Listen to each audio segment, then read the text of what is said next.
নমস্কার প্রিয় বন্ধুরা, আপনারা দেখতে পাচ্ছেন এটা হচ্ছে আমাদের ভরতপুর থেকে দেচাপড়া। এই জায়গাটার নাম কি রে ভাই? দেচাপড়া, আরও কী সব গ্রাম আছে, গীতগ্রাম, ওইদিকে যাওয়ার রাস্তা। তো এই রাস্তাটা আজকে আমরা প্রথম এসেছি। রাস্তাটা আগে কোনো দিন আসেনি। রাস্তাটা এত সুন্দর কি বলবো, বিশেষ করে যারা প্রেম করে তাদের জন্য তো খুবই একদম পারফেক্ট জায়গা। তবে হ্যাঁ, রাত্রিবেলায় কিন্তু প্রবলেম আছে। এই রাস্তায় কোনো লাইট নেই, অন্ধকার। দিনের বেলার জন্য পারফেক্ট জায়গা। আর রাস্তাটা খুব সুন্দর। কিছু কিছু জায়গায় খারাপ হয়ে গেছে, দীর্ঘদিন রাস্তার কাজ হয়নি অনেক জায়গাতেই। যেহেতু গাড়ি ঘোড়ার চাপ অনেক কম, তাই রাস্তাটা টিকে আছে এরকমই বলে মনে হচ্ছে।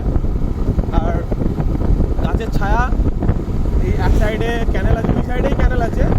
এখানে চাষবাসও ভালোই হয়। আর গাছের ছায়া খুব সুন্দর। স্টুডেন্টরা যখন এই রাস্তা দিয়ে পড়তে যায়, স্কুলে যায়, খুব সুন্দর, তাদের রোদ্দুর লাগে না, গাছের ছায়ায় ছায়ায় তারা যায়। ভালো জায়গা, সত্যিই ভালো জায়গা। আজকে আমরা এই রাস্তাটায় প্রথম আসলাম, আগে কোনো দিন আসিনি।